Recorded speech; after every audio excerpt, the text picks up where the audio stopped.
Bueno, hasiera emango diogu.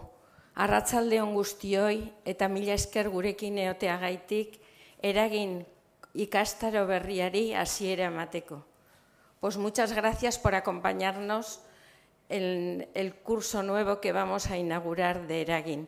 Solamente para las socias, una nota, deciros que el próximo jueves serán las inscripciones y estaremos en el local provisional que vamos a tener este trimestre en Capuchinos, en la sala Asís, en la calle Camino. Ahora os voy a dejar con Arantxa Burreta Vizcaya y Pedro Miguel Echenique y darle las gracias porque han querido colaborar con nosotros en Eragin. Y Eragin, que como sabéis el año que viene va a cumplir 50 años. Os ruego que os acordéis de los teléfonos móviles, que los apaguéis y que disfrutéis y aprendemos mucho de esta conferencia. Gracias.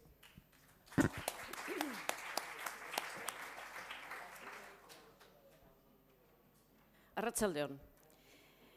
BBVA Fundazioak duela gutxi egin duen inkesta baten arabera, espainolen erdia ez da zientzialari baten izena gogoratu eta aipatzeko gauza. 46%. Herenak Einstein aipatu zuen. 15% Newton. Eta 4%ak Stephen Hawking. Hemen gauden guztiok izen horiek aipatuko genituzke eta beste bat ere gehituko genuke Pedro Miguel Echenikerena. Beraz, ezer gutxi gehitu behar dut Echeniken orden adierazteko. Zientzialaria noski, Euskal Herriko zientzialaririk ezagunena seguru asko etxean naiz atzerrian, fisikoa eta beste gauza asko ere bai. Gogora dezagun diktaduraren ondoko lehen jaurlaritzan hezkuntza sailburu izan zela eta ondoren hezkuntza eta kultur sailburu eta bozeramaile. Etzen ordea hor bukatu Echenikeren eskuzabaltasuna euskal gizartearekiko. Bera da Donostia International Physics Centerren sortzaile eta nanoguneren bultzagile. Geroztik eta gaur bertan gurean eta mundu zabalean ikerkuntza zientifikoaren puntaren puntan dauden erakundeak. Ikertzaile, irakasle, Europan, Amerikan eta Asian, 11 hitzaldi eman du munduan zehar ikasitakoa eta ikertutakoa jendarteratzeko.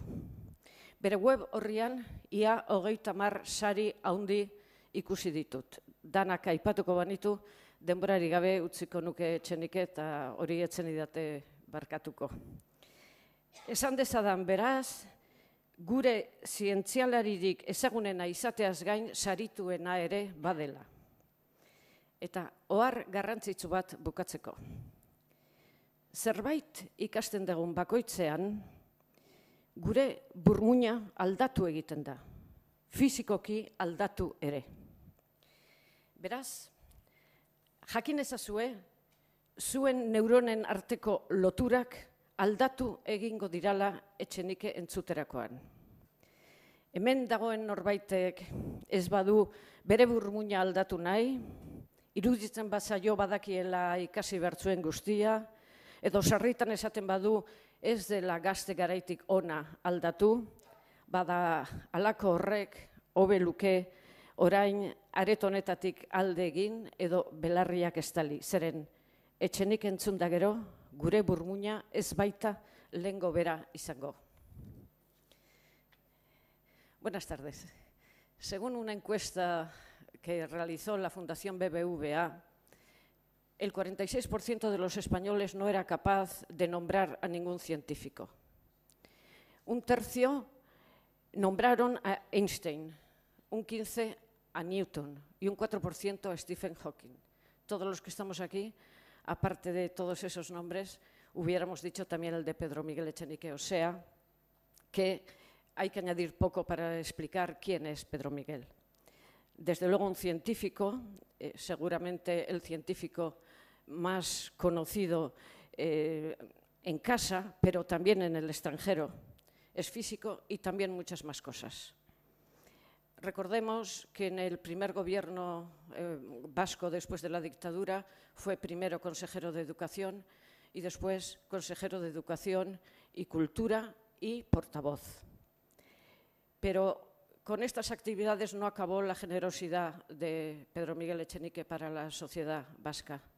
Es fundador del Donostia International Physics Center y del Nanogune, que son dos instituciones que desde su fundación y ahora mismo están en la vanguardia de la investigación mundial. Es investigador, es profesor, ha dado clases en Europa, en América y en Asia, y montones de charlas en las que divulgar lo aprendido, lo investigado. En su página web he visto hasta casi 30 títulos y premios importantes que, sin nombrar a todos ellos, dejaríamos a Echenique sin tiempo. Es decir, que Echenique no es solo nuestro científico más conocido, sino nuestro científico más premiado. Y una nota importante para terminar. Cuando aprendemos algo, nuestro cerebro cambia físicamente. O sea que tenemos que saber que, escuchando a Echenique, la interconexión entre nuestras neuronas cambiará. Si hay aquí alguien que no quiere que su cerebro cambie, o que cree que sabe todo lo que tenía que saber, o que le gusta decir eso de que yo no he cambiado desde que era joven, tal vez le convendría salir de la sala o taparse las orejas, porque os aseguro que después de escuchar a Echenique, vuestro cerebro no será el mismo que era antes de escucharle.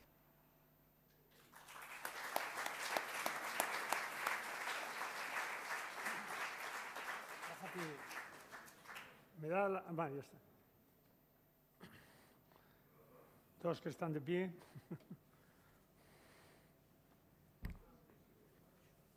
Hay otra silla ahí. Bájala. Amaya, la silla. Toma, Julián. No puedo dejar que mi traumatólogo favorito, el que también me cuida, se estropee las rodillas.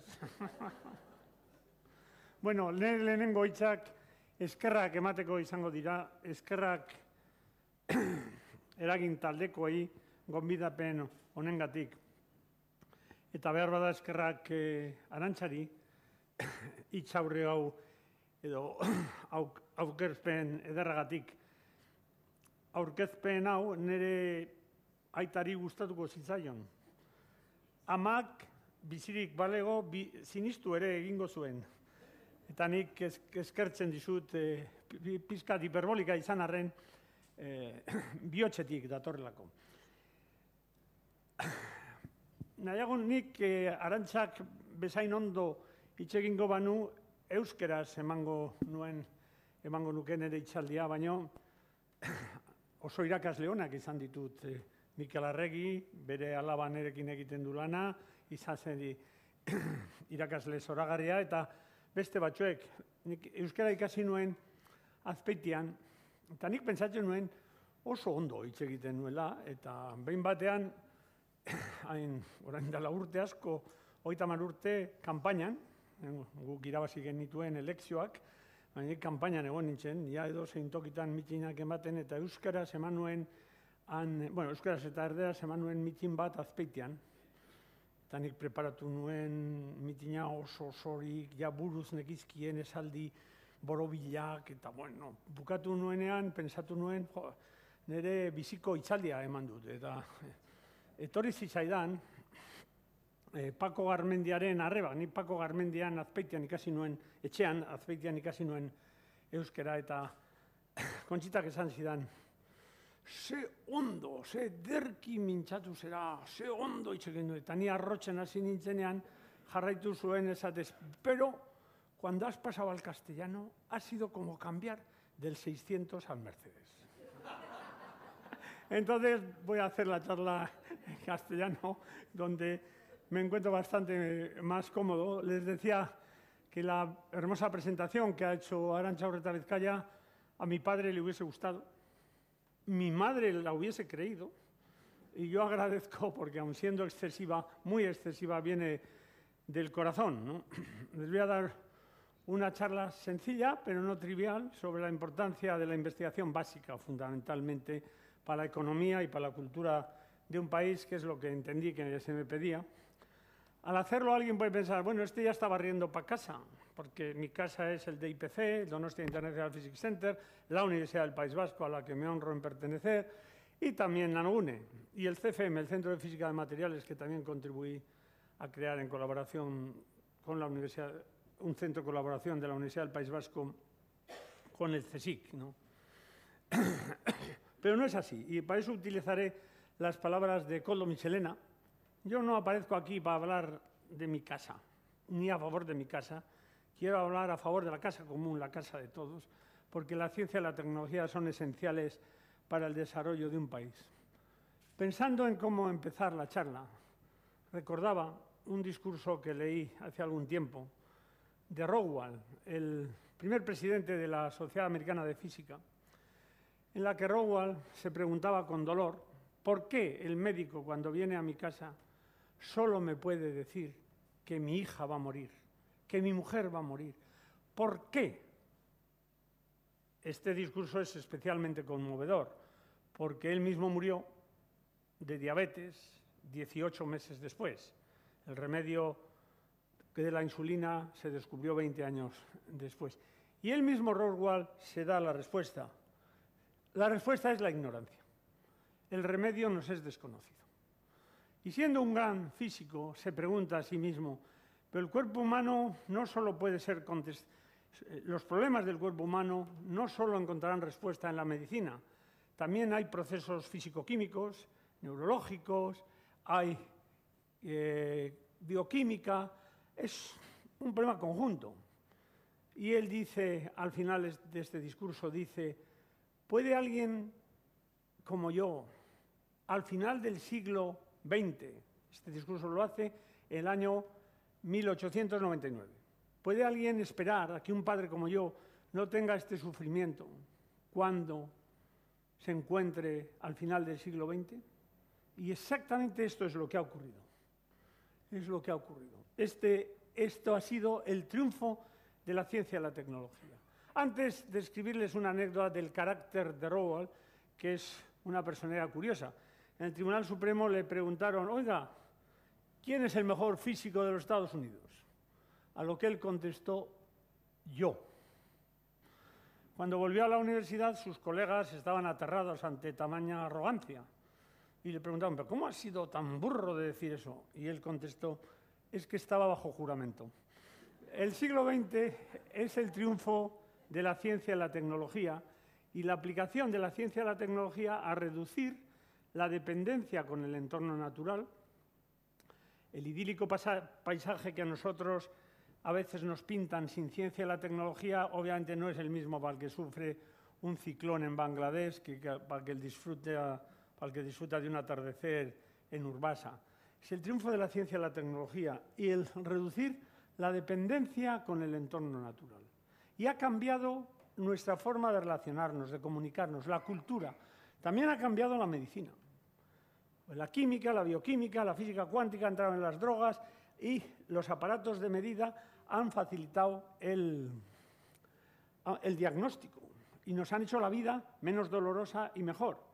Hoy la medicina que tenemos es en gran parte, y por supuesto no estamos nada en contra de que el médico le coja la mano al enfermo y le anime y el efecto mi padre era médico, pero es una medicina científica. A mí me entristece mucho cuando oigo hablar de alternativas que se refieren a la medicina científica, que es la que tenemos, despectivamente, como la medicina tradicional, como si la moderna fuese la otra. Hoy la medicina tradicional es la medicina científica la que ha reducido nuestro dolor y nos ha hecho la vida más agradable, en definitiva más humana. La ciencia ha ejercido una misión humanizadora de la sociedad. Ahí ven, antes.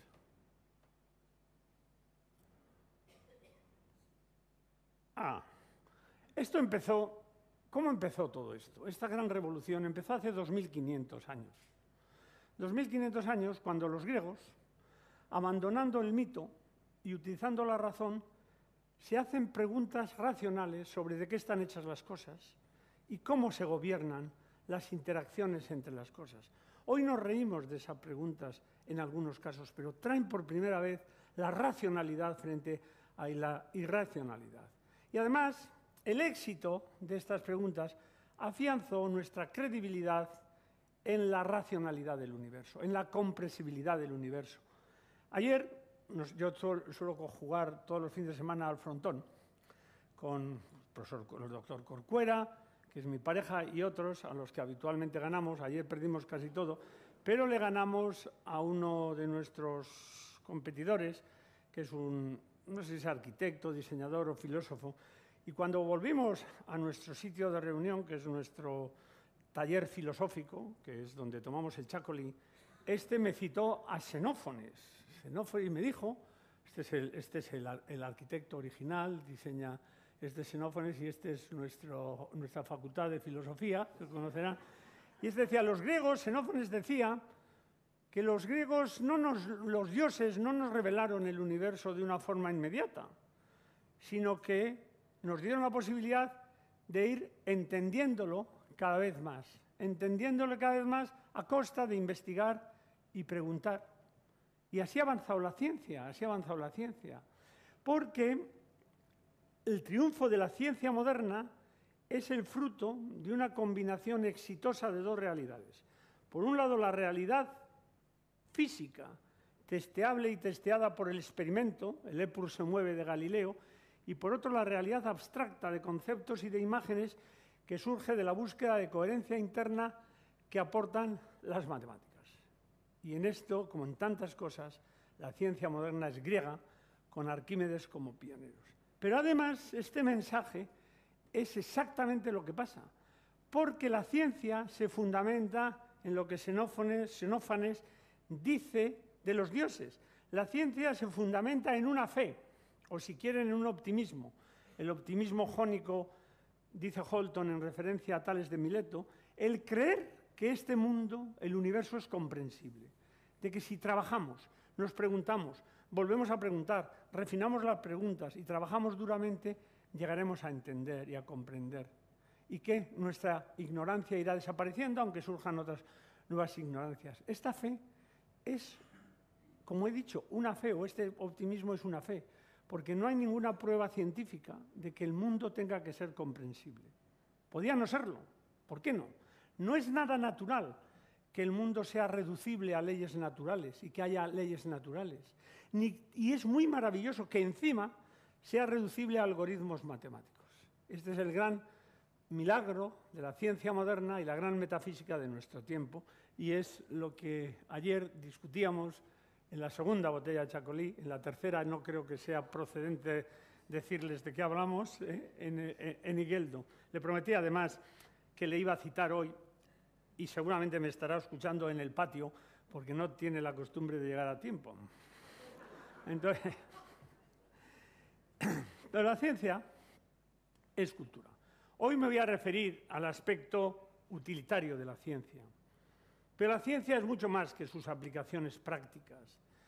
La ciencia es una aventura intelectual, una aventura humana, que en los últimos tiempos ha cambiado la percepción del mundo en que vivimos y de nosotros mismos.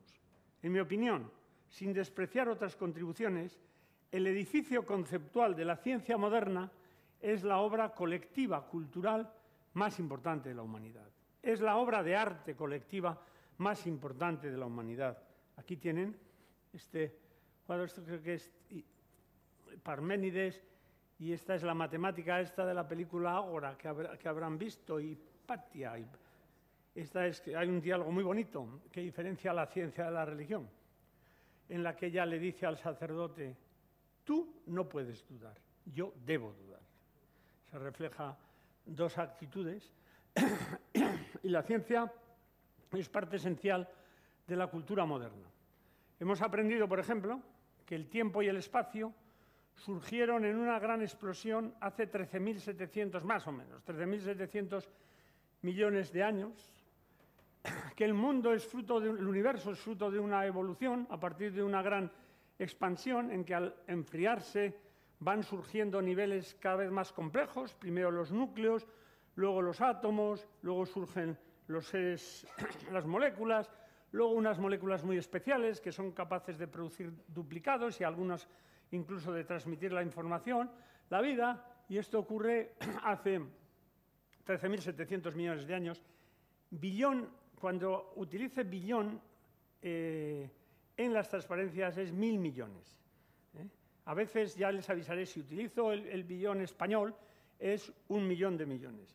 Este es hace 13.700 de años, aquí 1 billón de años, aquí ya el universo, la transparencia, etcétera. 3 minutos. Aquí tenemos segundo, hay 10 elevado a menos 10 segundos. Ahí es algo que habrán oído muchas veces, el famoso bosón de Higgs, que ha estado por todos los lados. Y aquí, en el origen, pues nunca sabremos nada, porque, por lo tanto, nunca habrá una confrontación radical entre la ciencia y la religión, porque siempre habrá un instante en que las leyes de la física ya colapsan, etc. Otra cosa es que no sea permisible que algunas opiniones, como las que llevaron a Galileo, etc. En lo que puede entrar la ciencia, la religión no tiene nada que decir, pero la ciencia no puede entrar en el secreto del Génesis, ni en si merece la pena vivir o no, o para qué. La ciencia no entra en para qué, ¿no? Lo mismo incidentalmente que lo que he dicho antes en la medicina, que a mí me suele irritar mucho también cuando, frente a determinadas opciones, me dicen, yo cuando me opongo fuertemente, me dicen, es que como científico tenías que estar más abierto. Bueno, abierto sí, pero en lo que la ciencia puede contestar, lo alternativo no tiene sitio. Y a veces lo alternativo, si retrasa el diagnóstico, puede ser incluso criminal. Volviendo, ya sé que a alguno le parecerá esto excesivo y podemos armar un follón en el debate, pero también creo que es mi deber decir lo que pienso y cómo lo pienso. Claro, aquí está el bosón de Higgs. Para encontrarlo, que aparece en el minuto 10 elevado a menos 10 segundos, su vida media es la milésima de 1.000 millones de billones de veces menos que un segundo. Y, sin embargo, ratifica que nuestro modelo de comprensión del universo va por la línea adecuada. Esto es la gran ciencia, que se encuentra en los aceleradores, en el LHC. Este es el túnel de 27 kilómetros que han construido en el CERN. No voy a entrar en detalles de esto, pero se lo cuento porque hay cosas bonitas. Las empresas vascas están en la vanguardia de la tecnología, algunas de ellas. Por ejemplo, el BAI o el AI, no sé cómo se llama, de Anzuola o de Vergara, ha construido 6.500.000 piezas de precisión para este túnel. Y ahí es donde se encuentra el bosón de Higgs. Es la gran ciencia. 5.000 millones de dólares ha costado. Alguien puede preguntarse, ¿merece la pena con los problemas que tenemos? Lo dejo para el debate. Pero también hay ciencia que surge sin tanto gasto. También habrán oído hablar del grafeno. El grafeno que puede cambiar la tecnología de los semiconductores y de la electrónica. Nanogune y el DIPC, pero Nanogune también en la aplicación práctica es punta de la investigación mundial en este campo. Esto surge de la punta de un lápiz. Con cello se quita la punta de un lápiz repetidas veces, se va pasando un microscopio hasta que al final se llega a una capa de carbono de espesor atómico. De espesor, pues la milésima parte de la millonésima parte del metro, más o menos. No estamos aquí para sofisticaciones. Entonces, ya ven, la gran ciencia, 27 kilómetros de un túnel súper preciso, el sitio más frío de la galaxia, la menos presión, las velocidades más rápidas, etc. La catedral de la tecnología del siglo XXI o del siglo XX y la punta de un lápiz. Las dos ciencias igualmente importantes, porque el grafeno puede que surge pues eso, con un cello tirando la punta de un lápiz, ahí lo teníamos, estaba ahí, todos lo habíamos mirado, pero solo lo vieron unos. Esa es la belleza de la investigación científica, ver algo en lo que todos habían mirado y no se habían dado cuenta. Y esto va a cambiar probablemente la tecnología. Kino lo refleja muy bien cuando dice, ¿no es increíble todo lo que puede tener adentro de un lápiz al desesperarse, pues esto es el grafeno, ¿no? Que ha ocupado hasta la serie más popular por lo menos una de las que a mí más me gusta de la televisión americana, ¿no? Que esto habrán visto. Lo grande y lo pequeño. Para nosotros, a pesar de todo lo que oigan sobre la materia oscura, la energía oscura, en general, la gente que no es científica tiende a emocionarse con los extremos. Es el encanto de los extremos. Si uno va a una cena de gente sofisticada o pretendidamente culta, no hay ninguna posibilidad que le pregunten, oiga, ¿por qué el rutenio tiene tales propiedades en la superficie del aluminio? Ninguna. Ahora, el bosón de Higgs, todos están preocupados por el bosón de Higgs y todos están preocupados por las cuerdas y todos están preocupados por la inflación, es el encanto de los extremos. Esa es la materia que todavía no se sabe dónde está, hay 90, 95, no sé cuánto es energía oscura, materia oscura, pero en realidad la materia que a nosotros nos importa para casi todo, the matter that matters, en palabras del premio Nobel francés Jean-Marie Lehn, son los átomos. Todos estamos hechos de átomos. Y eso es lo que nos dedicamos nosotros, los que dedican los laboratorios en el País Vasco, etc. Es la materia de la que están hechas las cosas, la materia de la que están hechos los micrófonos y la materia que importa para toda la economía del mundo, the matter that matters, en palabras de este. Es un juego de palabras en inglés que no se puede reproducir en castellano. Ahora esto no se me ha atascado, pero dice que hay que esperar un poco. Bueno, esperaremos. En cualquier caso, nosotros nos dedicamos a ver lo que pasa cuando hay muchos átomos en interacción.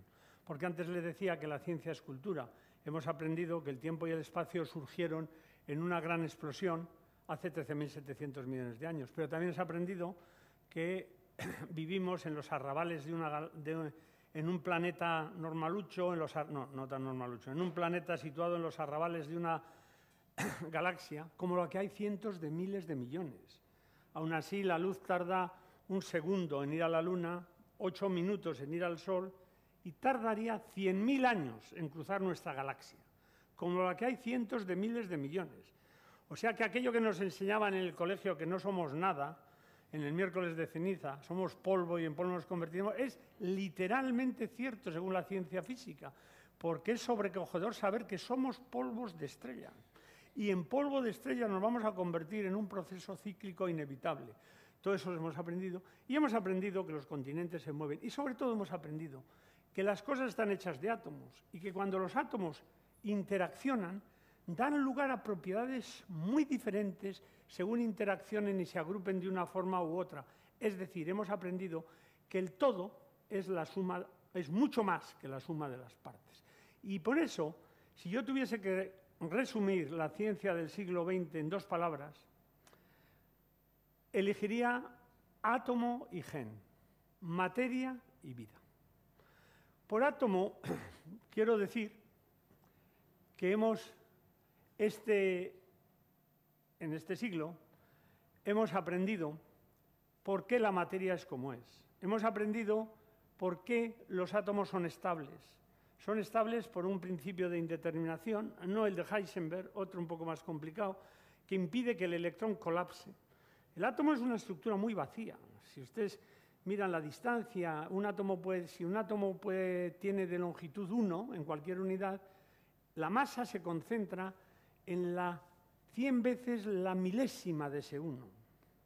Es vacío. Sin embargo, la materia es muy densa. Si se ponen 2 átomos juntos, para formar aluminio no puedes acercarlos mucho. Entonces, ¿por qué? Todo esto es la física cuántica. La física cuántica es la gran revolución conceptual del siglo XX. Esto ya lo dijo Demócrito, ¿no? Todo está hecho de átomos indestructibles, inmutables, cualitativamente indiferenciados, que solo difieren entre sí en la figura, posición u orden.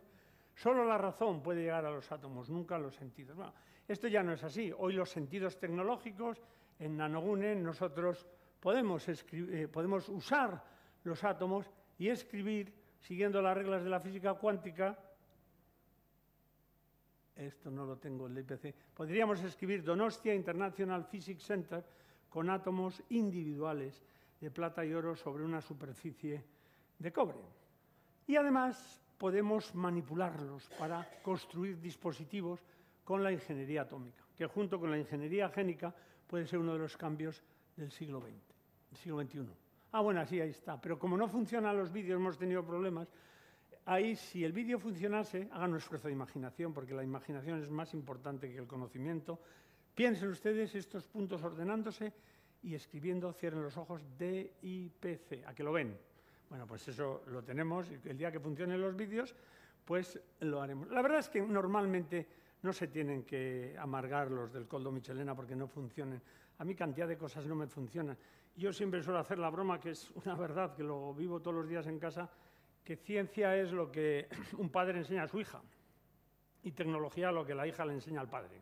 Bueno, pues entonces yo soy muy comprensivo con los fallos de la tecnología, pero ya hoy se puede manipular los átomos, construir dispositivos y hacer ingeniería con átomos, y esto no es una cosa que va a ocurrir en el futuro, es que ya ocurre. Si nosotros vamos a una plaza bonita, no sé, casi podría ser la entrada de la avenida, ¿no? Quedas demasiado limpio esto, y probablemente sea una ciudad alemana, no sé, pero podría ser San Sebastián, que también es muy limpio. En cualquier plaza en el mundo de una ciudad desarrollada está lleno de nanotecnología, de ingeniería atómica. Lo tenemos todos los días. En las prótesis para las caderas, en las cámaras digitales, en las lecturas de los discos, incluso, aunque nuestras bicis todavía no son tan buenas como esto, pues en las bicicletas, etc. O sea que la ingeniería atómica ya está. Y esto ha cambiado la economía del mundo. La física cuántica ha cambiado la economía del mundo. Hoy, más del 40% del Producto Mundial Bruto depende de conocimientos fundados en la física cuántica, algo que parecía absolutamente irrelevante. Luego sacaremos algunos ejemplos de estos. No sé cómo. Tengo de sobra. La vida, por ejemplo. La vida se desarrolla en escala nanométrica. La estructura doble hélice del ADN tiene una anchura de 2 nanómetros. Sobre esto volveremos.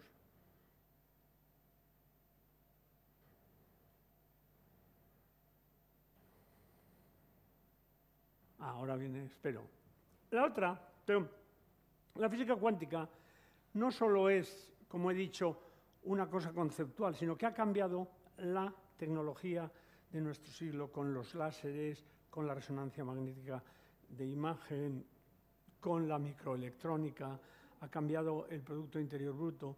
Pero además ahora podemos procesar información con los ordenadores cuánticos y podemos también encriptarla para que no sea accesible con la criptografía cuántica.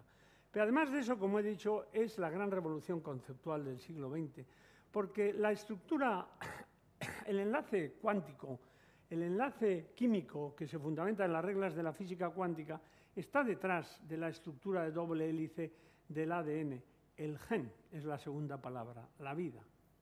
Y por eso he elegido átomo, materia, física cuántica, gen.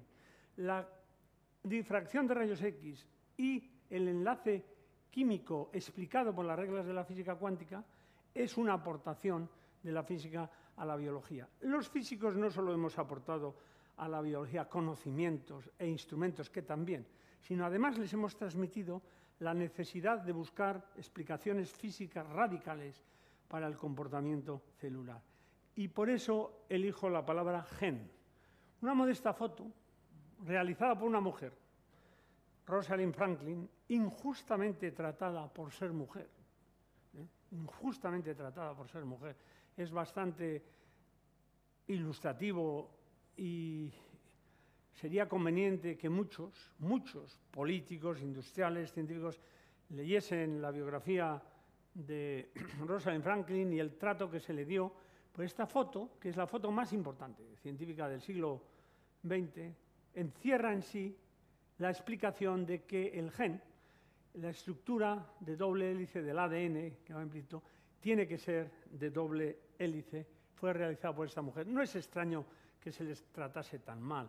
Si después de todo la Academia Francesa del año 1600 y pico no aceptó a la primera mujer hasta el año 1979, desde 1600 y pico, ¿no? Cuando tenían a Madame Curie en París un premio Nobel de Física y de Química, y no le aceptaron en la academia. Es aquello, yo soy de uno de los pueblos más bonitos del País Vasco, el Valle Navarro del Roncal. Esta frase en Pamplona podría producir una conmoción política, pero aquí es aceptada de forma natural. Y entonces allí los zurotarras siempre decían liberté, equalité, fraternité, aietatik bat egia balite. Rosalind Franklin, no es extraño que fuese tratada así con esto. La primera mujer en la Academia Inglesa, fundada en 1616 en la Royal Society, fue también en el año 1950. O sea que la mujer ha ido ocupando gradualmente el sitio que le correspondía, pero esta foto es la foto más importante científica del siglo XX porque da paso a una gran revolución, da paso a la estructura de doble hélice del ADN, ¿no? Esta estructura encierra en sí la segunda gran revolución biológica de todos los tiempos. La primera es la universalidad del origen. Todos los seres vivos compartimos el mismo origen, Darwin o Wallace. La segunda es la universalidad del código genético. En la estructura de doble hélice del ADN, y más en concreto en la forma en que los 4 nucleótidos que forman la base del alfabeto de la vida se articulan a lo largo de la columna vertebral, va encerrada la forma en que una generación transmite las características a la siguiente. Va encerrada el secreto de la vida. Los ADNs de los diversos organismos son químicamente idénticos, difieren en tamaño y frecuencia. Compartimos los genes con las moscas, prácticamente la mitad con el plátano, algo que seguramente a ustedes les será mucho más obvio cuando oyen algunas declaraciones en televisión que cuando oyen otras. Pero hoy la medicina tiene en sus manos una gran revolución. Puede la medicina personalizada, etcétera. ¿Quién sabe a dónde vamos a llegar? Pero son caminos que no sabemos a dónde nos va a llevar, pero la ciencia está hablando, porque por primera vez la especie humana es capaz de modificarse a sí misma. Y eso puede tener consecuencias de todo tipo, éticas también, pero que no son el objeto de esta charla. ¿Se puede modificar genéticamente la vida humana? ¿La duración? Pues sí. Este cuadro precioso de Cranach, en que la gente entra a la fuente de juventud, anciano decrépito y sale joven, es una ilusión que tenemos todos. ¿Se puede modificar? Pues sí, se puede. A mí ya me llega tarde, a algunos de ustedes también, a otros igual no, pero se puede. Si hoy la ciencia que se está aplicando a ratones y a moscas fuese trasladable a la vida humana, podríamos aspirar a vivir 540, 550 años.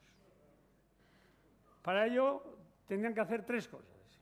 La primera, apunten esto, solo por esto merece la pena la larga espera y pido disculpas a los que están fuera también sufriendo allí.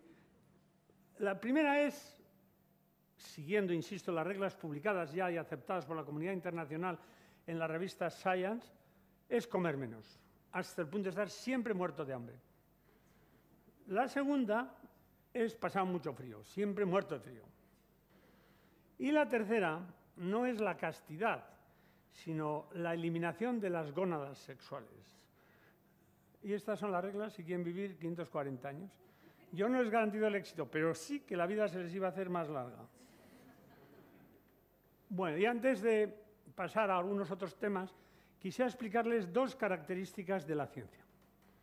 2 características que a veces se desconocen de la ciencia. Y la una es el largo plazo. La ciencia es progreso. Nosotros avanzamos la ciencia y por eso es tan importante lo que hace cada investigador, porque somos eslabones de la cadena. Somos gente que contribuye a coger lo del anterior y pasarlo al siguiente. Es la idea de progreso.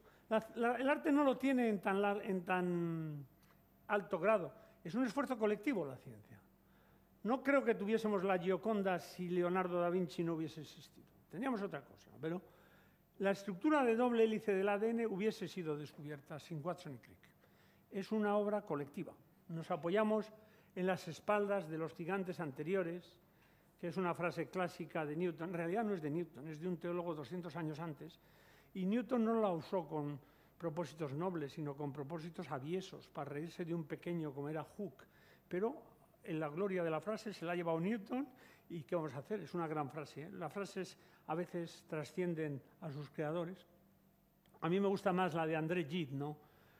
Todas las olas del mar deben la belleza de su perfil a la retirada de las que les precedieron. Eso es la ciencia, progreso, obra colectiva, apoyarnos en los anteriores. Todos somos importantes, todos, y por eso es decisivo transmitir a los estudiantes este carácter colectivo, para que no piensen que lo suyo no vale la pena. Es casi todo igualmente importante. Un ejemplo de este carácter colectivo está tomada de una conferencia bellísima y magistral del profesor Amon Lucas, que está con nosotros en estos momentos trabajando en el DIPC, miembro de la Real Academia de Ciencias de Bélgica, y no sé cómo está siguiendo esta charla en castellano, pero esta parte seguro que la entiendes, Amon. Es de una charla preciosa que se llama De la vida, de la luz a la vida, From Light to Life. ¿Por qué? Fijaros, el genoma, que va a cambiar la medicina y puede cambiar nuestras vidas, aquí está, el año 2000, aquí. ¿Cuándo empezó esto? Bueno, empezó con los griegos, con Arquímedes, etc., pero realmente empieza en el año 1803, cuando un médico, Thomas Young, demuestra la naturaleza ondulatoria de la luz, que quiere decir que cuando la luz pasa por rendijas, las rendijas de una ventana, la luz visible, aparecen zonas claras y oscuras. Es decir, luz más luz, a veces es luz y a veces es oscuridad. Eso es la naturaleza ondulatoria. Cuando pasan, lo mismo que cuando se tira una piedra a un estanque, aparecen zonas de máximo en la altura del agua y zonas con mínimo. Es la naturaleza ondulatoria. Luego viene Maxwell, que nos dice que la luz no es más que un caso especial del espectro electromagnético, las ecuaciones de Maxwell. Luego vienen von Laue, Röntgen y Bragg, que dicen que si en vez de luz y rendijas de una ventana utilizamos rayos X y planos atómicos, podemos ver el interior de los materiales a escala atómica. Luego viene Crick, que dice que si tuviésemos una doble hélice, pues la figura de difracción sería tal y tal. Y aparece esto que corrobora. Por eso cuando Crick ve esta figura de difracción y prácticamente se la roba, bueno, eso es discutible, a Rosalind Franklin, pues se le hizo la boca agua porque él ya vio lo que había allí. Y vio que en esta gráfica, y eso lo explica muy bien en su conferencia el profesor Lucas, en esta gráfica está implícito, está obligatoriamente forzada la estructura de doble hélice. Y por lo tanto, insisto, la forma que una generación transmite las características a la siguiente. En esa gráfica ya está el secreto de la vida. Y luego viene toda la evolución de la biología molecular que ha llevado al genoma. Hoy se puede, el genoma humano, 3.000 millones de bases, ha costado unas 500 semanas y 3.000 millones de dólares descifrarlo. Hoy se hace en 20 minutos y cuesta unos $60. El avance acelerado de la ciencia. Y entonces este carácter de progreso hace que la ciencia básica no deba pertenecer a nadie en privado. Porque cuando se quiere patentar un gen, ¿a quién corresponde la patente? A Thomas Young, a Maxwell, a von Laue, a Röntgen, a Bragg, a Crick, a Watson, a Brenner. Es la frase de Luis Cernuda: lo que el espíritu del hombre ha creado para el espíritu del hombre es patrimonio de todos y no puede ser privativo de nadie. Obra colectiva, por lo tanto, primera característica. Y la segunda, que es muy importante, para el avance de la ciencia, es muy importante que no nos ahoguemos en burocracias. Y la burocracia tiende a crecer. La regla de oro de la burocracia es más burocracia. Y cada vez más estamos ahogados en procedimientos administrativos. Ahora estamos asistiendo a escenas de corrupción, ahora los de las tarjetas opacas o las indemnizaciones de no sé quién, por todos los lados. El remedio contra esto que van a proponer, ¿sabéis cuál va a ser? Más burocracia, más papeles, más folletos, más rellenar. Los corruptos encontrarán el camino y harán la vida imposible a los honrados. El sistema contra la burocracia es la ausencia de impunidad.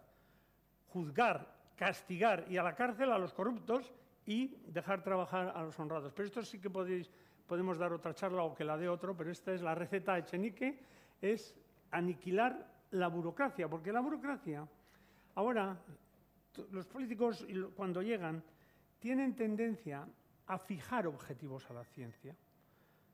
a decir lo que tienen que investigar los investigadores, a decirles, cómo no, que hay que investigar en lo que produce riqueza. Claro, hay que investigar en el cáncer para encontrar la solución al cáncer. ¿Quién va a discutir con eso? Así se hizo en un plan billonario en dólares en los Estados Unidos, que fracasó, porque la ciencia básica no había avanzado lo suficiente. Entonces, es muy importante saber cómo funciona la ciencia. La ciencia no funciona así. Hay que hacer un desarrollo armónico. Y para contarles, ya veo que están un poco cansados, ¿no? No están cansados. Bien. Ahí está. Pero bueno, es normal, porque estudios recientes en la revista Science indican que a partir de los 15 minutos nadie puede mantener la atención independientemente de lo brillante que sea el orador. Pero la semana pasada publicaba un estudio de la mejor universidad del mundo, la Universidad de Cambridge, donde se descubre, por cierto, la estructura de doble hélice del ADN. Se descubre en el laboratorio de física de Cambridge. A partir de los 15 minutos, audiencias inteligentes como ustedes se concentran en salvajes fantasías de todo tipo. También en las que ustedes están pensando. Así pues, les vuelvo aquí por si se me habían desviado a las fantasías. Y la burocracia. Esta tendencia burocrática, yo suelo explicar lo que me pasó una vez en Londres, teniendo la entrada para ir a un concierto, la Sinfonía Inacabada de Schubert. El presidente de una compañía, al no poder ir, le dio la entrada al director de personal y al día siguiente se lo encontró en la empresa y le dijo: ¿qué tal el concierto? Y el director de personal le contestó: tendrá usted mi informe mañana por la mañana. Bueno, esto dejó sorprendido al director de la compañía. Bueno, lo tengo por aquí, me lo sabía de memoria, pero yo, como siempre, soy cauteloso, pero bueno, me lo sé casi de memoria, o sea que lo puedo... Lo he contado tantas veces, pero no me resisto. En este debate filosófico que solemos tener los pelotaris en el Mendizorroch, me decía el que nos gana alguna vez, ¿no? Juan Manogués me decía: cuenta lo de Wellington, que es más bonito que lo de Schubert. Bueno, si alguien me pregunta al final de la charla, contaré lo de Wellington y luego podemos hacer una votación. Yo creo que es más bonito lo de Schubert. Entonces, tendrá usted mi informe mañana por la mañana. El presidente acudió raudo y veloz a el despacho y se encontró con el siguiente informe. Durante considerables periodos de tiempo, los 4 oboes no tienen nada que hacer. Y su número se debía ser reducido y su trabajo distribuido por toda la orquesta, eliminando así picos de actividad. Los 12 violines estuvieron... sí está ahí, lo que pasa es que va más lento. Vale, perdón. Los 12 violines estuvieron tocando las mismas notas. El staff de esta sección debiera ser drásticamente reducido. Si se requiere mayor volumen de sonido, esto se puede lograr mediante un amplificador electrónico. Mucho esfuerzo se usó en tocar las semicorteas. Esto parece un excesivo refinamiento y se recomienda que todas las notas se redondeen a la cuartea más cercana. Si esto se hiciese, se podría emplear personal de baja formación. Ningún propósito útil fue servido por repitiendo con las trompetas los pasajes que ya han sido tocados por la sección de cuerdas. Si estos pasajes redundantes fueran eliminados, el concierto se podría reducir de 2 horas a 20 minutos. Y señalmente, señor presidente, señalarle que si Schubert hubiese tenido la suerte de tener un asesor como yo, ciertamente hubiese tenido tiempo para terminar la sinfonía.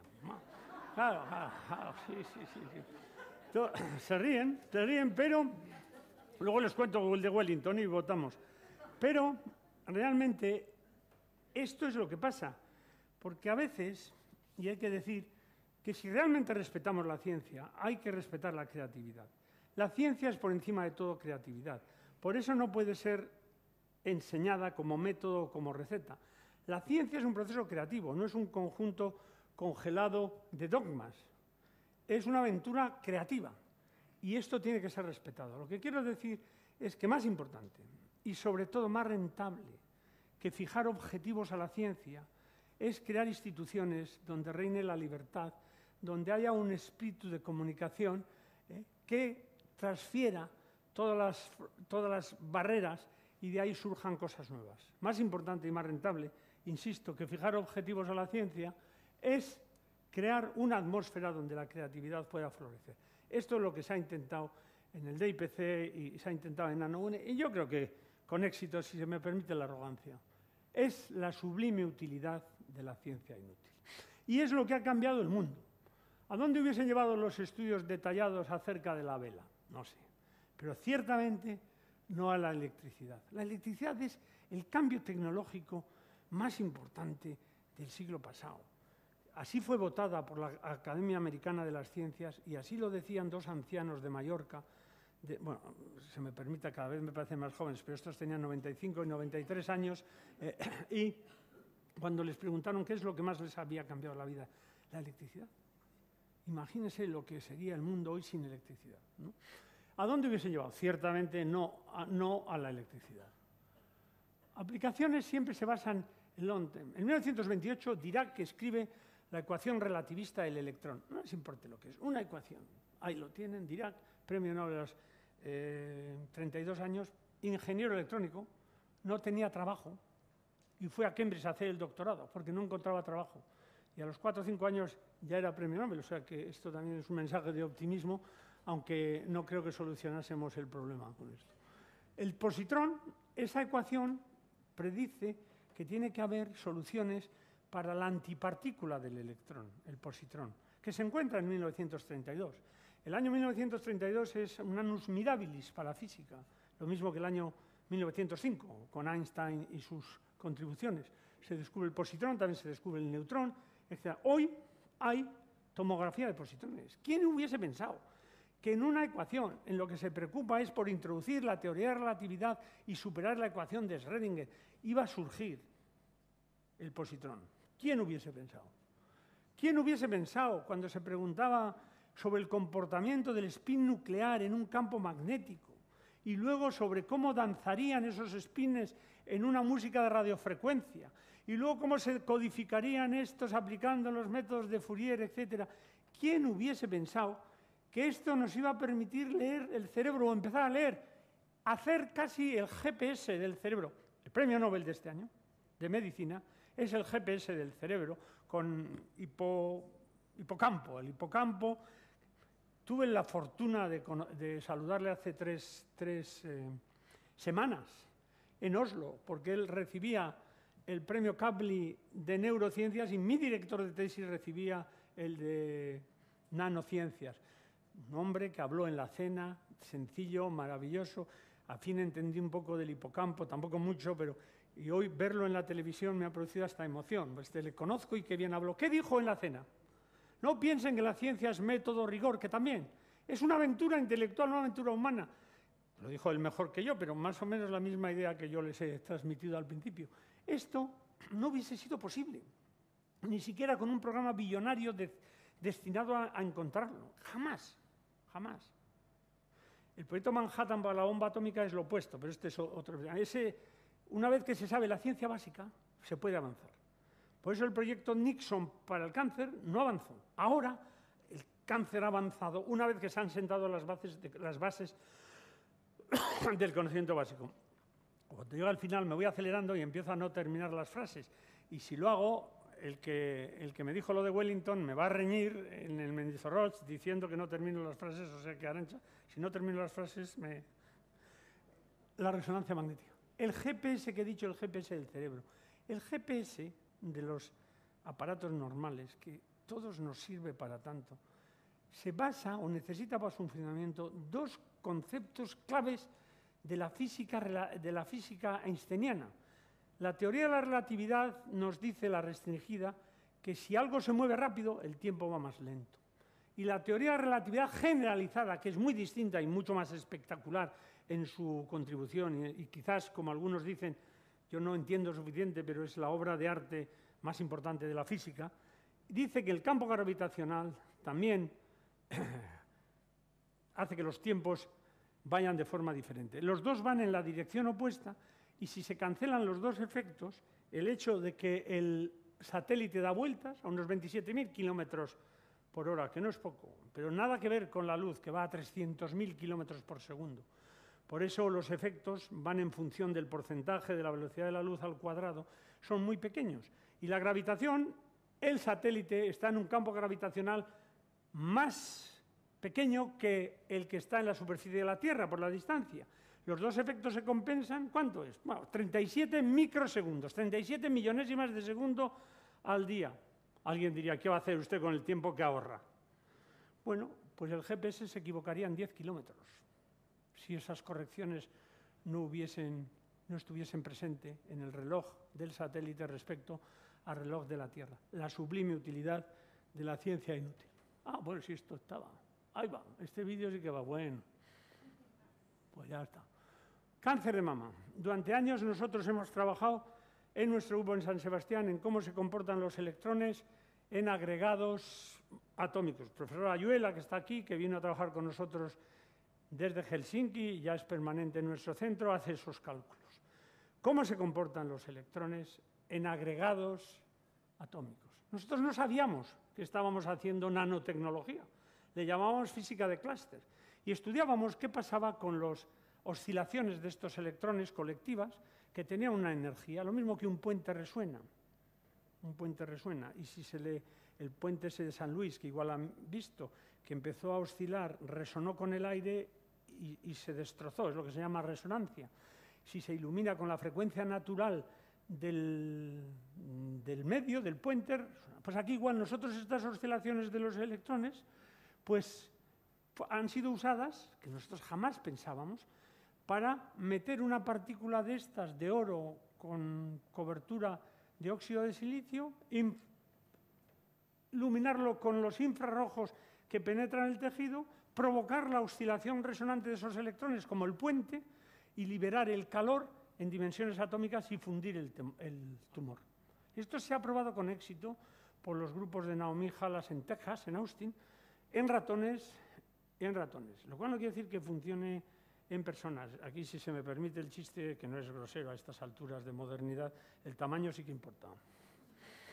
Lo que hace falta, por lo tanto, para la ciencia es un desarrollo armónico. Yo no estoy abogando porque solo investiguemos en lo básico. Hace falta investigar en lo aplicado, tecnología, pero siempre dejando un espacio para la creatividad de las personas, porque todas las aplicaciones tecnológicas tienen un sustento muy importante de ciencia básica. Y el modelo es este de aquí y no este de aquí. Ay, Dios, aquí ya me he armado yo. Bueno. Por lo tanto, tiene que haber un desarrollo en todos los frentes. Y ahora voy a ir más deprisa porque solo me quedan 10 minutos y tengo para más. Siempre me pasa lo mismo. Es un momento peligroso para un orador cuando su entusiasmo por seguir puede ir en proporción inversa del de la audiencia porque siga. Ya sé que usted quiere que siga, pero... Hay que tener muy claros estos conceptos, y los políticos y los empresarios. La riqueza de las naciones se debe cada vez más a la riqueza de las nociones. Tenemos que entenderlo bien.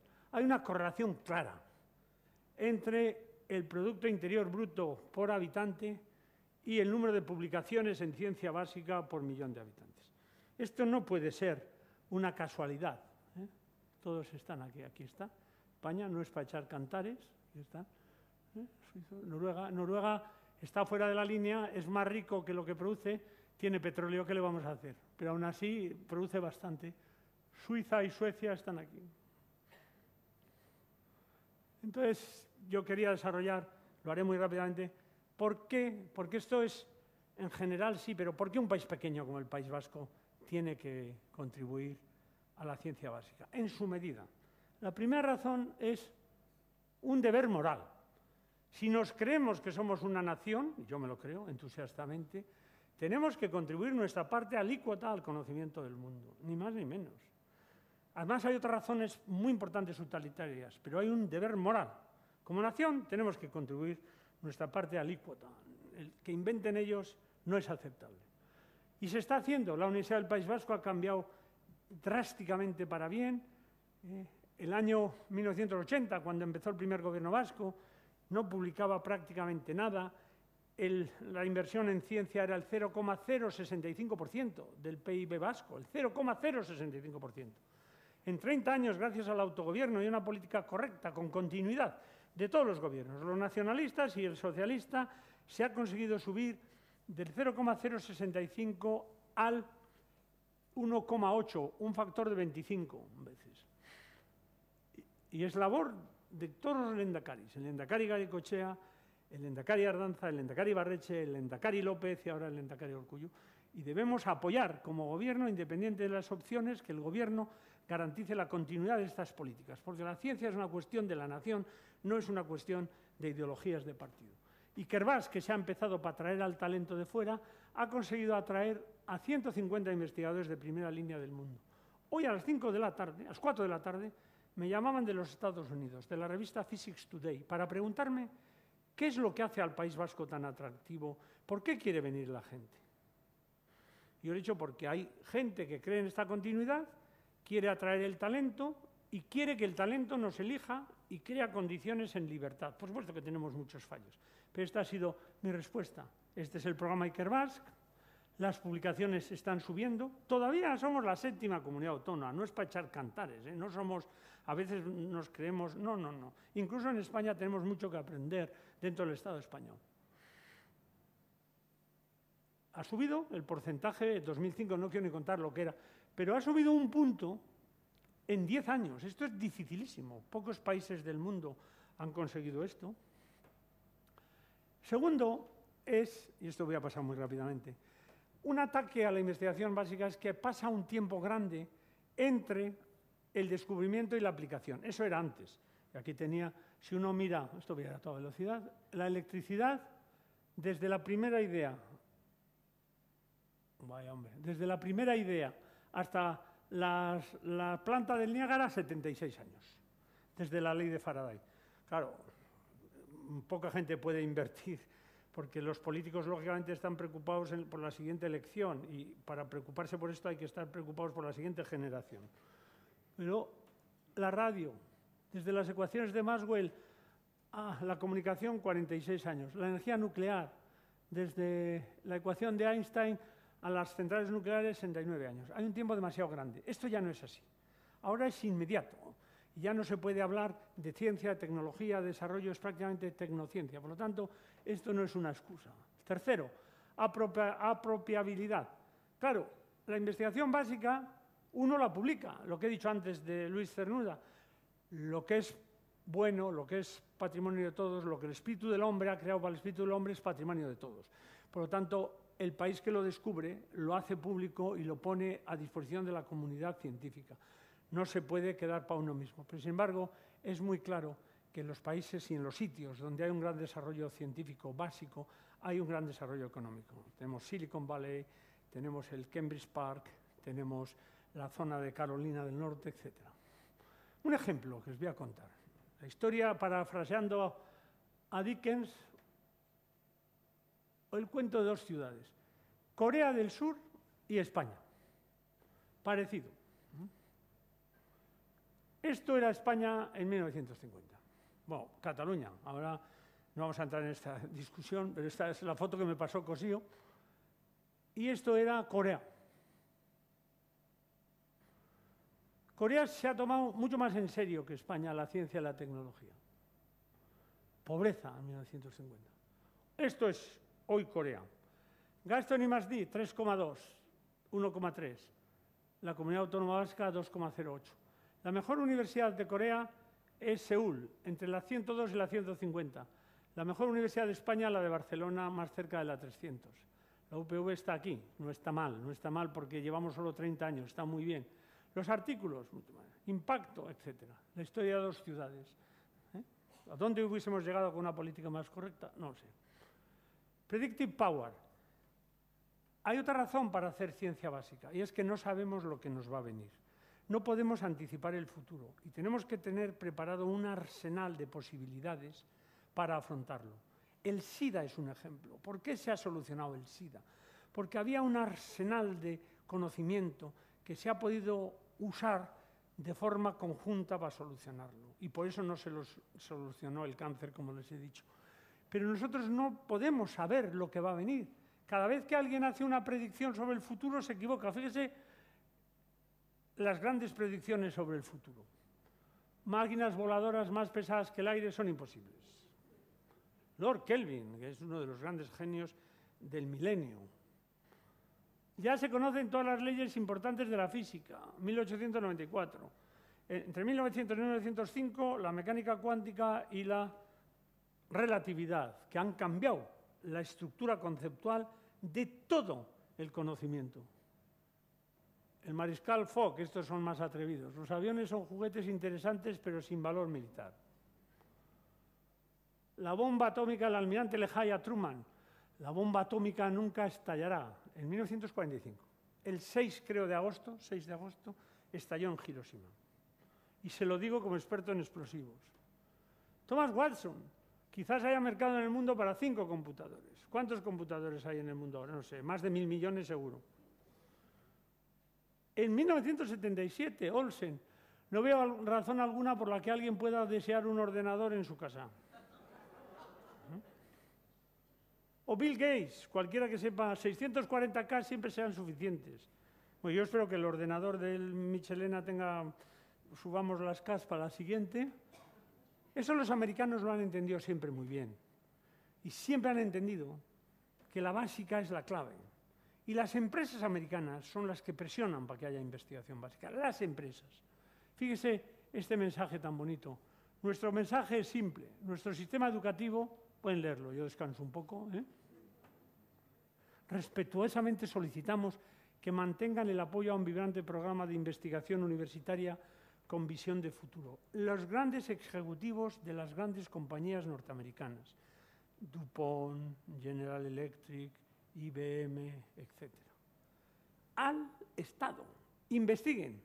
¿Por qué? Porque la investigación, aparte de los conocimientos que produce personas con creatividad que son vivero de innovación en el sistema productivo. Y un país que se preocupa de la investigación, de lo que ocurre en la frontera del conocimiento, crea, por el mero hecho de hacerlo, un clima de excelencia en el análisis de todos los problemas, de otros también que se transmite como por ósmosis a toda la sociedad. Solo por esto merecería la pena apoyar a la investigación básica. Y fíjense, básica, creatividad.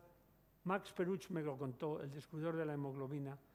¿Qué es lo que hizo que Florencia, en el siglo XV, con 50.000 personas, produjese Leonardo da Vinci, Michelangelo, Brunelleschi, Alberti?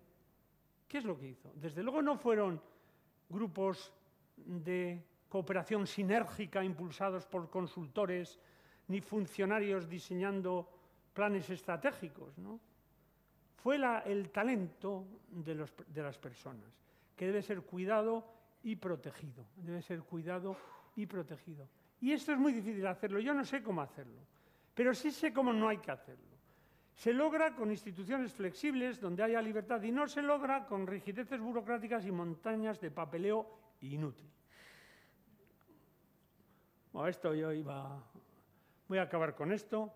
Tenía más, pero luego las preguntas voy a acabar con esto. La ciencia avanza contestando a preguntas y creando al hacerlo nuevas preguntas. Es como si hubiese una ley de conservación de la energía. La ley de conservación de la ignorancia. La ignorancia consciente o inconsciente pasa a ser consciente y por lo tanto es el primer camino para el descubrimiento. El mayor avance del conocimiento es incrementar la ignorancia. La ciencia avanza creando orden en el caos, pero creando nuevo caos en el proceso. Tal como dijo Neruda, lo cierto es que una abstracta incertidumbre surge de cada caos que regresa a su vez a ser orden.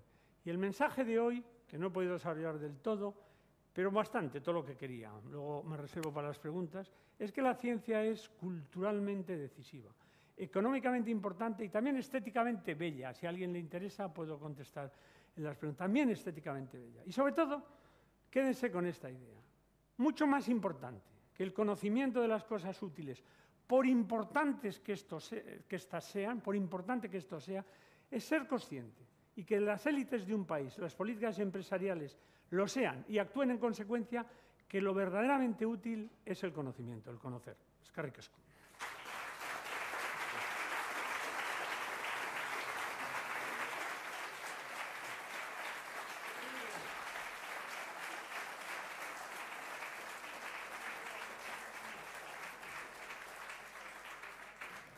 Bueno, si hay preguntas ahora, o no sé si está permitido eso, sí. Sí, sí, cómo no. Ah, Wellington. Me alegra que me haga esta pregunta. Hay que votar, a ver si les gusta más lo de Schubert o de Wellington. Wellington es un ataque a la burocracia precioso. En una carta, la tengo en inglés, traduciré y no será tan bonito como lo de Schubert, es la carta que el duque de Wellington le manda al British Foreign Office, que es el Ministerio de Asuntos Exteriores, en 1812, durante las guerras napoleónicas. Al marchar a Portugal a una posición que me proteja del avance hacia Madrid y de las fuerzas francesas, mis oficiales han estado cumpliendo diligentemente con los requerimientos que sus burócratas han mandado por carta desde London a Lisboa.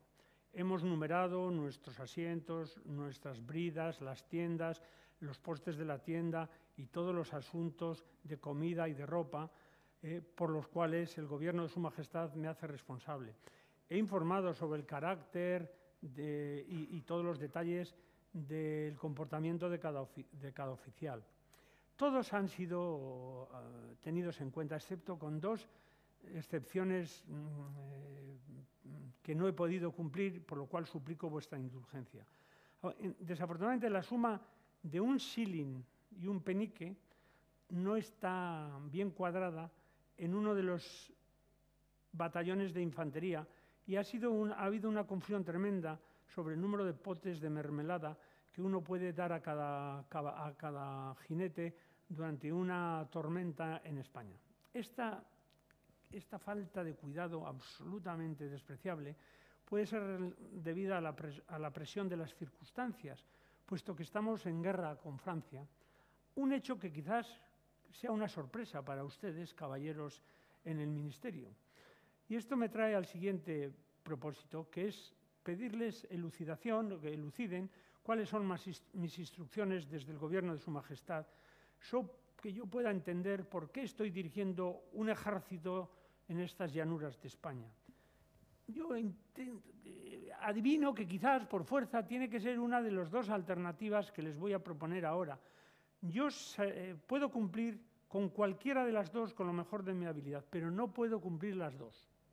O bien entreno un ejército de burócratas y funcionarios ingleses en España para el beneficio de los contables y de los chicos de su administración en Londres, o alternativamente expulso a Napoleón de España.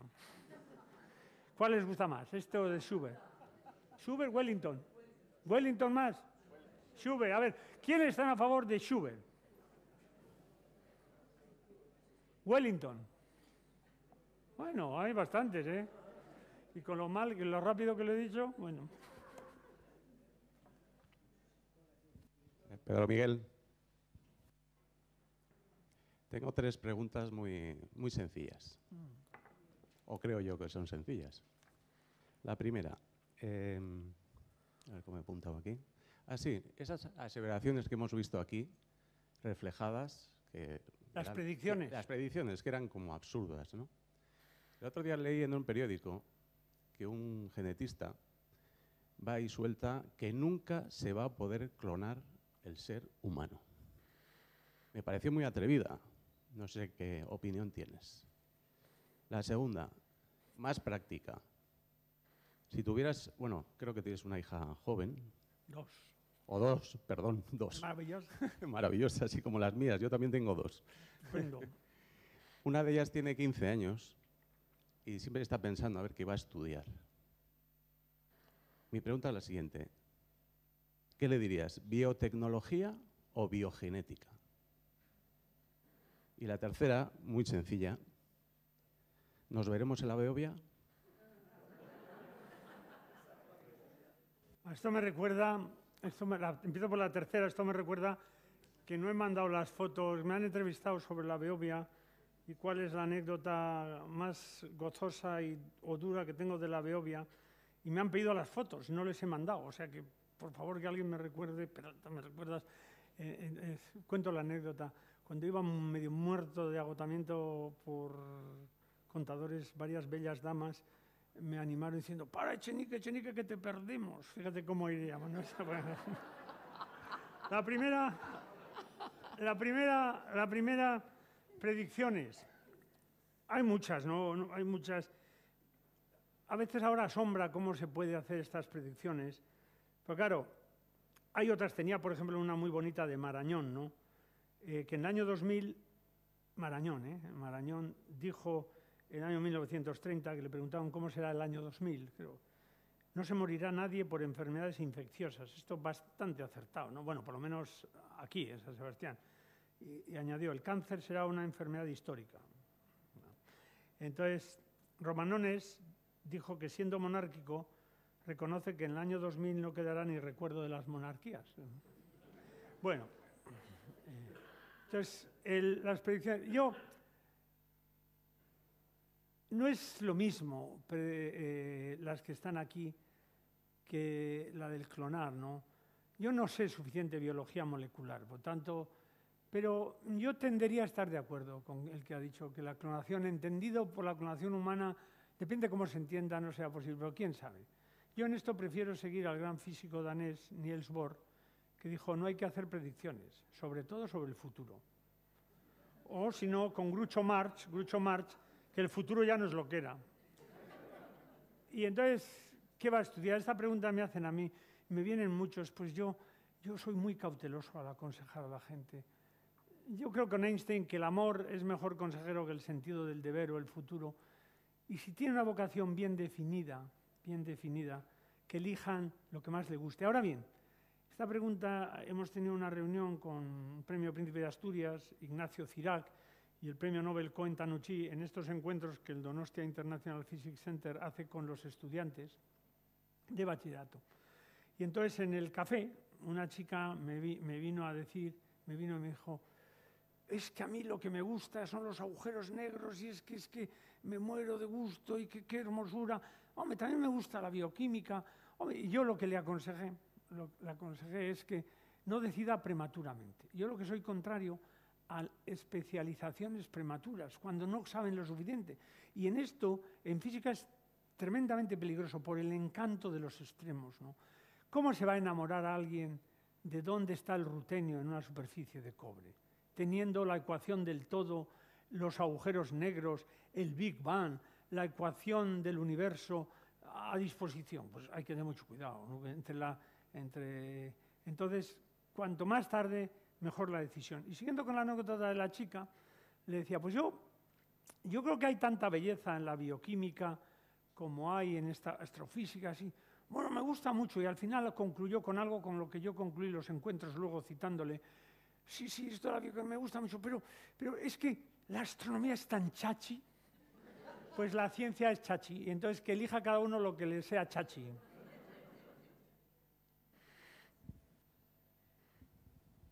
Pero Miguel, pero en cuanto a la Beboya, nos veremos. Ya que después de contar el chingue que te perdemos, el responsable es el eminente, yo creo que el eminente traumatólogo Corcuera no quiere que me destroce, y como tengo aquí un psiquiatra infantil, yo creo que nuestro tambor de oros, Joaquín Fuente, me aconsejaría, porque me creería que debería ser su paciente si yo dijese que voy a ir a la Beovia y entraría dentro del campo de la... Entonces, nos veremos, pero en la meta aplaudiendo.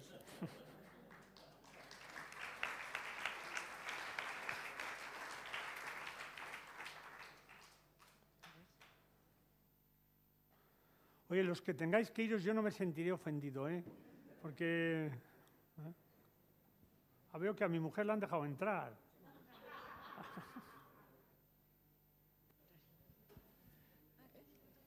Sí, yo quería hacer también una pregunta. Has dicho, y comparto contigo, que la ciencia no tienen que ser ni los burócratas ni los políticos los que digan por dónde tiene que ir la investigación, sobre todo si he entendido bien cuando hablamos de ciencia básica. Pero tengo el corazón partido. El corazón partido significa, por ejemplo, estoy pensando en enfermedades como el ébola o enfermedades, por ejemplo, que no afectan a países occidentales. El que no haya unas políticas o unos intereses que prioricen determinadas investigaciones, nos puede pasar lo que está pasando ahora. Una enfermedad que aparece en el año 70 se empieza a trabajar en el 2014. Sí, yo estoy 100% de acuerdo. La ciencia avanza, como he dicho, contestando a preguntas. Hay preguntas básicas, hay preguntas muy importantes que no se sabe cuál va a ser el resultado. Y esas son las que los políticos no pueden orientar, la ciencia básica.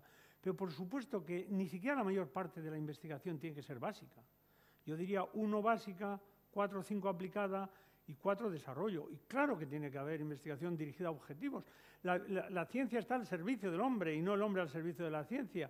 Por supuesto, y la ciencia debe, con todo, es la gran proeza de la humanidad, pero no está exenta de preguntas sobre sus objetivos, sobre la dirección y sobre responsabilidad. Y por supuesto que tiene que haber ciencia aplicada. Y en cualquier caso, el ébola sería un ejemplo, pero cantidad de enfermedades infecciosas. Entramos ya a otra forma sobre la responsabilidad social, etcétera.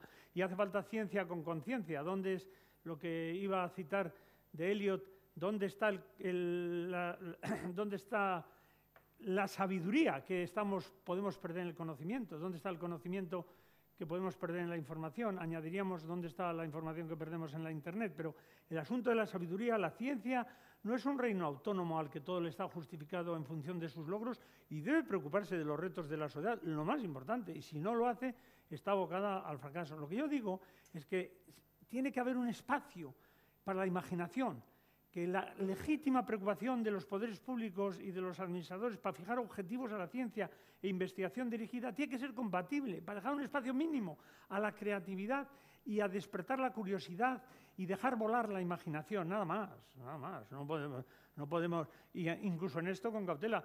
Yo no permitiría, por ejemplo, que en el Donostia International Physics Center el 90% de los investigadores quisiesen trabajar en relatividad generalizada. Por supuesto, 100% de acuerdo. Me alegro que me hagas esta pregunta porque igual había transmitido una impresión errónea. Bueno, lo primero, muchas gracias, una charla muy interesante, como siempre. Yo quería hacer una pregunta, tengo una curiosidad, no es científica, sino es más bien de opinión personal.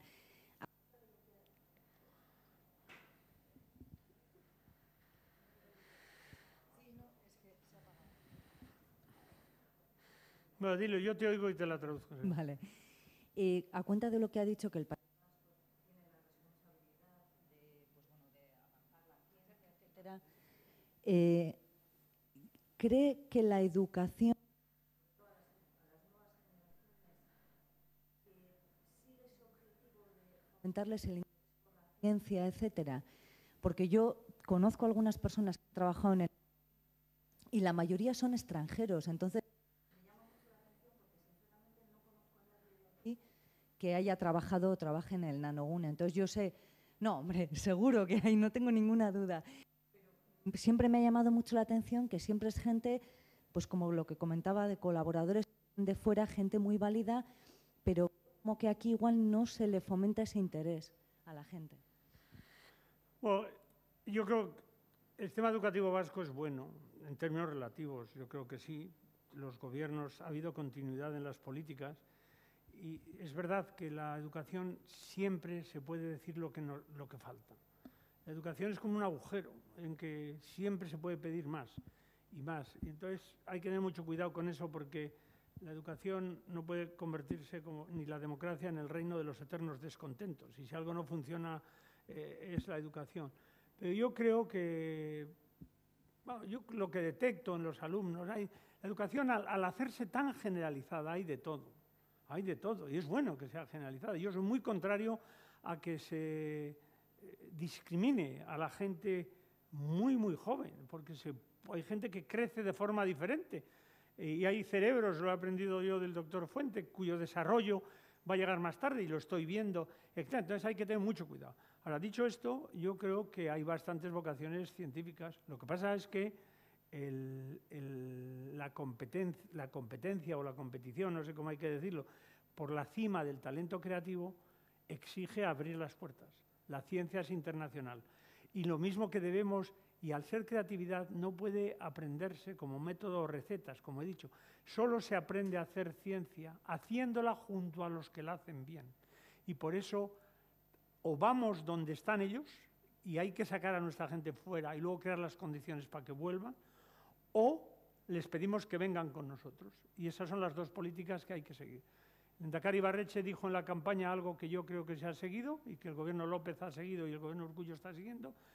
Nuestra política es atraer, retener, cuidar y sembrar. Y por eso es muy importante el sistema educativo, porque la educación de hoy es la ciencia de mañana y la economía de pasado mañana. Pero hay gente en Nanogune, muchos.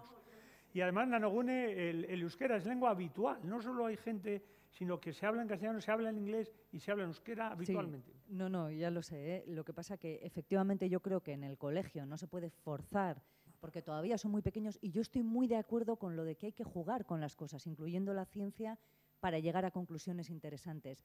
Lo que pasa que yo soy de las que pienso que la ciencia se aplica, como creo que lo ha dicho antes, prácticamente a todas las facetas de la vida. Entonces, me parece algo tan fundamental que igual pienso que como que no se... No se hace lo suficientemente bien. O no se hace que a la gente le atraiga lo suficiente igual. Pienso, ¿eh? Yo creo que eso no puedo juzgar. Yo creo que si la ciencia se enseña como un conjunto congelado de dogmas, no es atractivo. Por otro lado, para disfrutar de la ciencia hace falta a veces un cierto entrenamiento en lo básico, en las disciplinas, en las matemáticas. Uno no disfruta de un poema de Shakespeare si no se aburre estudiando inglés, y es un equilibrio.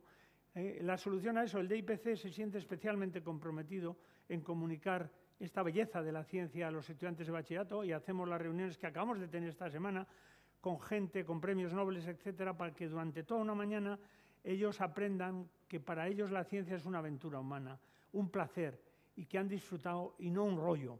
Y normalmente esa gente que entra a esas reuniones entra asustado y sale entusiasmado. Pero estoy de acuerdo, ese desafío que hay que transmitir. Y la única forma de transmitir la belleza de la ciencia es que los que la expliquen son gente que haya vivido esa belleza. Y por eso es bueno que haya investigadores transmitiendo el conocimiento y docencia. Un docente que no sea investigador probablemente se quede obsoleto. Pero un investigador, si es docente, aprenderá a refinar sus ideas y a interaccionar, etc. Entonces, ese equilibrio hay que lograrlo. ¿Lo estamos consiguiendo? No lo sé, ojalá sí. En un cierto grado, sí. Mi padre me decía que nosotros sabemos mucho menos que ellos. Y yo tengo que contenerme para decirle a mis hijas que no saben mucho menos que yo, porque realmente creo que no es así. Entonces, saben otras cosas. Y también es que antes la educación era para unos pocos. Y ahora es para muchos. Entonces, tiene que haber gente para todo. Desde luego, ojalá los docentes tuvieran su sentido del humor, Bueno, que seguro que mucha más gente estaría encantada. Te agradezco, Muchas le gracias. agradezco, le agradezco.